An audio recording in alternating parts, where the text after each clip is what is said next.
Hello everyone, welcome to this channel word trick with PRM. मैं हूं Priyanka. Day 35 है और हम सीखेंगे द हिंदू न्यूज़पेपर है मेरा सोर्स, वहां के फ्रेजेस और advance vocabulary.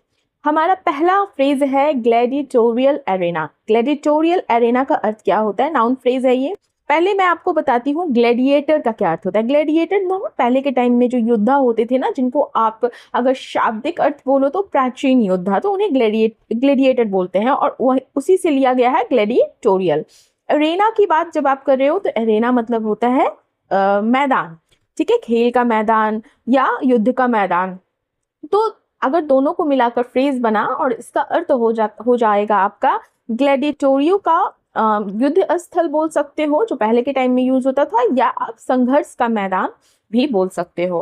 A place where gladiators fought specially in ancient Rome. ठीक है, मतलब क्या हुआ कि वह मैदान जहाँ प्राचीन रोम में ग्लैडिएटर्स जो थे आपस में लड़ते थे। तो अभी अगर आप मॉडर्न टाइम की बात करो, मॉडर्न कॉन्टेक्स्ट की बात करो, तो इसका यूज जो होता है ना, वो बहुत तीव्र प्रतिस्पर्धा, मतलब कि हाई कंपटीशन और संघर्ष के मैदान के लिए किया जाता है। तो ये कॉन्टेक्स्ट होगा अगर अभी यूज हो रहा है तो। कैसे यूज करेंगे ये देखते हैं।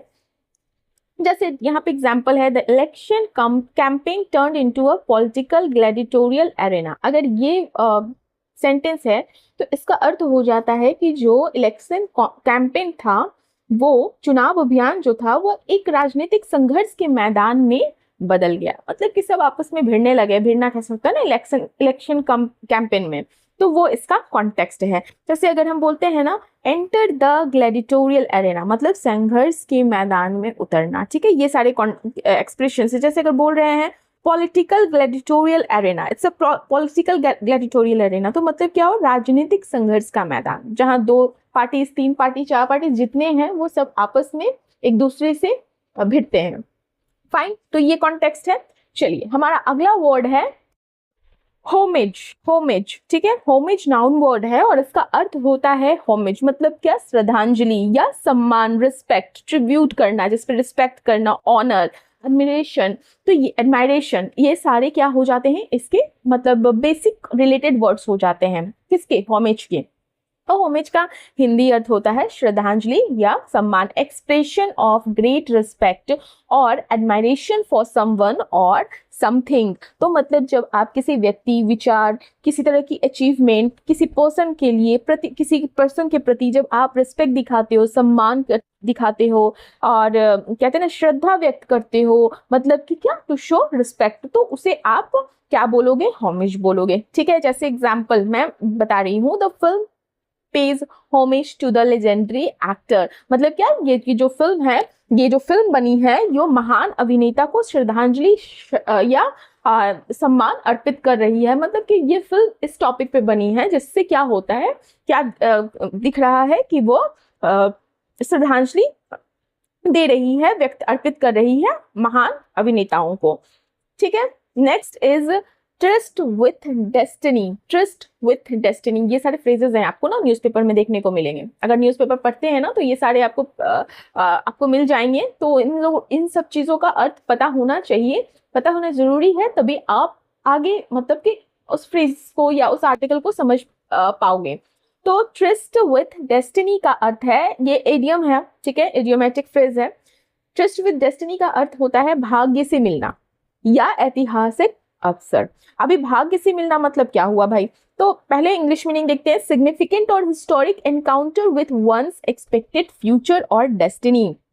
तो उसे आप बोलते हो ट्रस्ट विथ डेस्टिनी, मतलब किसी इंपॉर्टेंट या किसी हिस्टोरिक अपॉर्चुनिटी या कोई अवसर हो, जो नियति से होने वाली विशेष मुलाकात। कहते हैं ना, यार आप मुझे भाग्य से मिल गए, या कोई ऐसा काम हो जाना, या मुझे भाग्य से ये चीज मिल गया। ठीक है, तो ये सेंस। जैसे मैं बोलूं, मेरी सरकारी नौकरी की जो सफलता है, वो मेरे लिए एक ट्रस्ट विथ डेस्टिनी जैसी है। मतलब क्या हुआ कि जो मुझे गवर्नमेंट जॉब मिला, वो नियति से मिला, मतलब भाग्य से मिलना। ठीक है, ये है। अगर हम बोल रहे हैं कि उस परीक्षा में उसका फर्स्ट पोजीशन जो है, उसके जीवन का ट्रस्ट विथ डेस्टिनी था, मतलब भाग्य से मिला हुआ एक बहुत ही बड़ा अचीवमेंट था।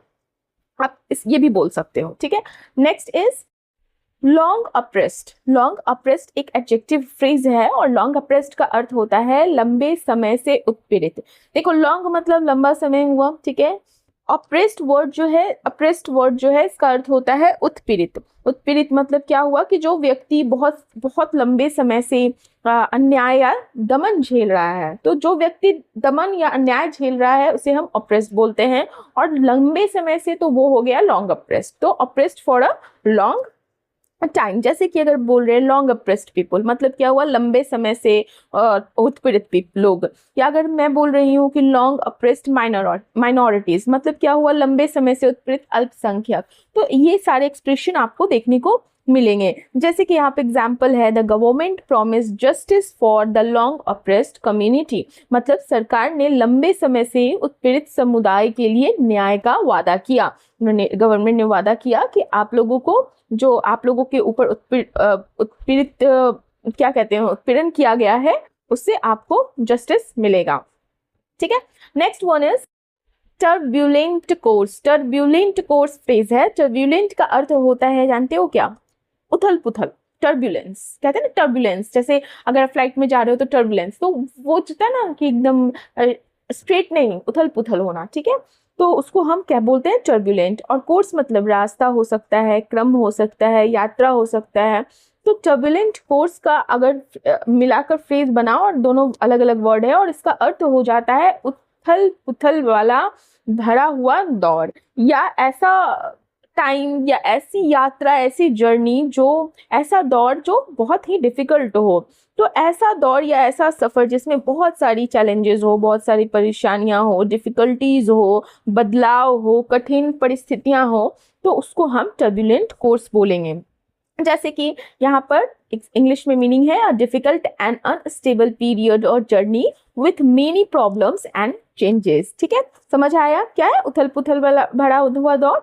The country has gone through a turbulent course in recent years मतलब कि देश जो है पिछले कुछ रिसेंट ईयर्स में उथल पुथल भरे दौर से गुजरा, बहुत सारे चैलेंजेस फेस करें, बहुत सारी डिफिकल्टीज आई, ये कॉन्टेक्स्ट है। Next one is it's a benevolent society. Benevolent society क्या होता है, बेनेवोलेंट का अर्थ क्या होता है, बेनेवोलेंट का अर्थ होता है परोपकारी, ठीक है। बेनेवोलेंट मतलब होता है दयालु, काइंडनेस वाला जो नेचर होता है, परोपकारी होना। और सोसाइटी तो आप सब जानते हैं, संस्था, संगठन। तो बेनेवोलेंट सोसाइटी का अर्थ होता है परोपकारी संस्था या कल्याणकारी संस्था, an organization that works to help people and promote their welfare. क्या अर्थ हुआ कि ऐसा संस्था, ऐसी सोसाइटी जो लोगों की भलाई और मदद के लिए काम करती है, तो वहां पर हम बेनेवोलेंट सोसाइटी बोलेंगे। जैसे एग्जाम्पल है, the benevolent society provides food to poor families मतलब क्या हुआ कि जो परोपकारी संस्था है, ये बेनेवोलेंट सोसाइटी है, वो गरीब परिवारों को भोजन उपलब्ध कराती है। मान लो अगर हम जैसे बोलते हैं ना बेनेवोलेंट सोसाइटी, या हम बोल सकते हैं लोकल बेनेवोलेंट सोसाइटी, या हम बोल सकते हैं go and join a benevolent society, जाओ और बेनेवोलेंट सोसाइटी को ज्वाइन करो, या सपोर्ट अ बेनेवोलेंट सोसाइटी। इस तरह के एक्सप्रेशन आप को देखने को मिलेंगे। जैसे मान लो अगर हम बोल रहे हैं कि मेरे दोस्त ने एक बेनेवोलेंट सोसाइटी से जुड़कर जरूरतमंद लोगों की मदद करना शुरू किया या करा, तो मतलब क्या हुआ कि ऐसी संस्था से वो कनेक्ट हो गया, ज्वाइन हो गया, ऐसी संस्था में वो ज्वाइन कर गया जिससे जो दूसरे के वेलफेयर के लिए, दूसरे लोगों के वेलफेयर के लिए, या दूसरे सोसाइटी या कम्युनिटी के वेलफेयर के लिए काम करती है। Next one is ominous signal. Ominous signal क्या होता है, ओमिनस सिग्नल फ्रेज है जिसका अर्थ होता है अशुभ संकेत। ओमिनस मतलब होता है अशुभ, ठीक है, मतलब कि खराब, बैड लक जिसे आप बोलते हो। और संकेत, सिग्नल संकेत हो गया, तो a sign that suggest something bad may happen, ऐसा संकेत, ऐसी साइन जो बताता है कि आगे कुछ बुरा हो सकता है, आगे कुछ अप्रिय होने की पॉसिबिलिटी है, होने की संभावना है, हो सकती है, कुछ गलत हो सकता है, शुभ हो सकता है, बैड हो सकता है, तो उसे हम बोलते हैं ओमिनस सिग्नल। जैसे एग्जांपल है, the sudden fall in sales was an ominous signal for the company, जो बिक्री में सेल में जो अचानक से गिरावट हुई, वो कंपनी के लिए एक तरह से अशुभ संकेत है। बढ़नी चाहिए ना, घटनी नहीं चाहिए किसी भी कंपनी के ग्रोथ के लिए। तो ये क्या हो गया इस कंपनी के लिए, ominous signal. Next is it's a pliant bureau bureaucracy, pliant bureaucracy, बहुत भारी भरकम शब्द है ये, फ्रेज है ये, ठीक है। आज के न्यूज़पेपर में ही मुझे देखने को मिला प्लायंट ब्यूरोक्रेसी। इसका अर्थ होता है आज्ञाकारी नौकरशाही, आज्ञाकारी नौकरशाही। A bureaucracy that is easily influenced और controlled by those in power. तो क्या हुआ इसका, ऐसी नौकरशाही जो दबाव, प्रेशर, प्रभाव की इन्फ्लुएंस होकर उस इन्फ्लुएंस के अनुसार, प्रेशर के अनुसार आसानी से झुक जाए और निर्देश मान ले, ठीक है। निर्देश माने मतलब कि उनका खुद का ब्रेन आप नहीं लगा सकते हो, आपको जो आज्ञा दिया गया है आपको वो झुककर वो करना पड़ेगा। तो उसी चीज के लिए हम फ्रेज यूज कर रहे हैं प्लायंट ब्यूरोक्रेसी। जैसे एग्जांपल है, the government was accused of creating a pliant bureaucracy, मतलब कि क्या हुआ कि जो गवर्नमेंट है, सरकार है, उस पर आज्ञाकारी नौकरशाही तैयार करने का आरोप लगा। मतलब कि ऐसा बनाओ, ऐसा क्रिएट करो जिससे सब आपकी बात माने, गवर्नमेंट की सारी बात मानी जाए। Next one is federal polity. ये भी नया फ्रेज है, नया फ्रेज नहीं है, मतलब कि मैं अभी तक वीडियो में नहीं लाई हूँ इस फ्रेज को। तो फेडरल पॉलिटी क्या होता है, देखो फेडरल का मतलब क्या होता है। फेडरल मतलब होता है संघीय। संघीय यूज करते हो ना आप, वर्ड जानते हो? नहीं जानते हो तो मैं बताती हूँ आपको। फेडरल पॉलिटी मतलब शासन व्यवस्था हो गया, ठीक है, राजनीतिक व्यवस्था हो गया। तो ऐसी राजनीतिक व्यवस्था जिसमें केंद्र मतलब कि सेंटर और राज्य जो स्टेट, रीजनल के बीच, जो रीजन वाइज जो होता है उनके बीच संवैधानिक रूप से जो पावर है वो बांटी जाए, अथॉरिटी जो है वो बांटी जाए। तो फेडरल पॉलिटी का इंग्लिश क्या मीनिंग, क्या मैं यहाँ पे डालूं, आप डेफिनेशन ही समझ लो। इसका इंग्लिश मीनिंग है या डेफिनेशन है, political system in which power is constitutionally divided between a central government and regional government. तो उसे बोलते हो आप फेडरल पॉलिटी। आई होप आप लोगों को समझ में आया, अगर नहीं आया तो मैं अच्छे से समझाती हूँ। देखो संघीय शासन व्यवस्था में क्या होता है कि राज्य जो होता है और क्षेत्र जो होता है वो अपने मामलों के निर्णय लेने की स्वतंत्रता महत्वपूर्ण होती है, अगर फेडरल चीज है तो यहाँ रीजनल ऑटोनॉमी का मतलब यह नहीं होता है कि राज्य पूरी तरह स्वतंत्र देश है। इसका मतलब ये होता है फेडरल पॉलिटी का, इसका मतलब ये होता है कि आपको जो अथॉरिटी दी गई है, आपका जो शक्ति का, अथॉरिटी का बंटवारा हुआ है, तो उसमें सेंटर का है, लेकिन आप खुद थोड़ा फ्री होकर काम कर सकें। मतलब क्या हुआ कि संविधान द्वारा दिए गए आपके जो अपने अधिकार है क्षेत्र में, राज्य खुद फैसले ले सके। तो जबकि ऑब्वियसली जो कुछ शक्तियां, कुछ अथॉरिटी, कुछ पावर केंद्र के पास भी रहती है उससे रिलेटेड। तो ये होता है फेडरल सिस्टम का मतलब। तो यहाँ पर क्या वर्ड है, क्या फ्रेज है, फेडरल पॉलिटी। आई होप समझ में आया होगा आप लोगों को। तो यहाँ पे जैसे एग्जाम्पल देखिए, regional autonomy is important in a federal polity. इसका क्या अर्थ है कि संघीय शासन व्यवस्था में जो क्षेत्रीय स्वायत्तता महत्वपूर्ण होती है। स्वायत्तता मतलब क्या होता है, freedom.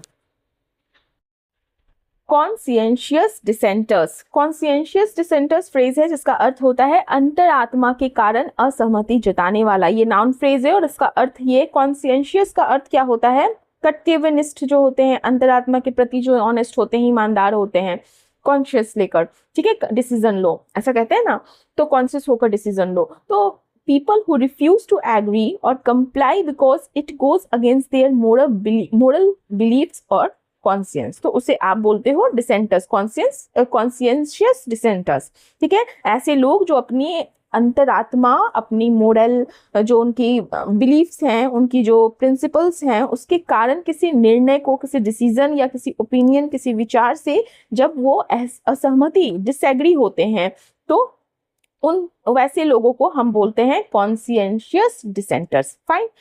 The organisation should respect conscientious dissenter. जो एक ऑर्गेनाइजेशन होती है उसे हमेशा ऐसे लोगों की रिस्पेक्ट करनी चाहिए जो इस तरह के लोग होते हैं, जो मोरल बिलीफ और कॉन्शियस को लेकर डिसीजन लेते हैं या किसी चीज को लेकर अपने प्रिंसिपल की वजह से किसी चीज से डिसएग्री करते हैं, ठीक है।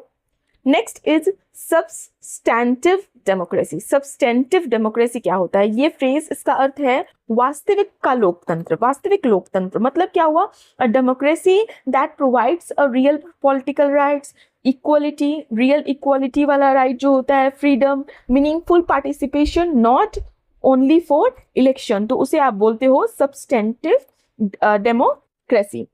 समझा क्या है मतलब, क्या हुआ इसका कि ऐसा लोकतंत्र जिसमें केवल चुनाव के लिए ही ना हो, बल्कि लोगों को वास्तविक अधिकार मिले, वास्तविक का समानता मिले, स्वतंत्रता मिले, और राजनीतिक जो पॉलिटिकल भागीदारी होती है वो भी रियलिटी में मिले। ठीक है, ऐसा नहीं कि सिर्फ इलेक्शन वाला चीज चले, तो उसे आप बोलते हो सब्सटेंटिव डेमोक्रेसी। फाइन, जैसे एग्जाम्पल है यहाँ पर, equal rights are essential for a substantive democracy. जो इक्वल राइट है, समान अधिकार, वास्तविक लोकतंत्र के लिए बहुत ही आवश्यक चीज होती है। फाइन, जैसे सिर्फ चुनाव कर देना सब्सटेंटिव डेमोक्रेसी सुनिश्चित नहीं करता। अगर मैं ऐसा बोल रही हूँ तो मतलब क्या हो गया कि सिर्फ चुनाव कर देना वास्तविक और अधिकार आधारित लोकतंत्र सुनिश्चित नहीं करता। तो आई होप आप लोगों को समझ में आया हो। देखो ये सारे फ्रेजेस भारी भरकम फ्रेजेस है, मुझे पता है, यूज हुए हैं न्यूज़पेपर में, तो आपको पता तो होना चाहिए ना, थोड़ा डिफिकल्ट है फिर भी पता होना चाहिए, तभी तो आप चीजों को समझ पाओगे, चीजों को बोल पाओ, चीजों इस सारी चीजों से रिलेटेड बातें बोल पाओगे, समझ पाओगे, पढ़ पाओगे। तो ठीक है, थैंक यू फॉर वॉचिंग।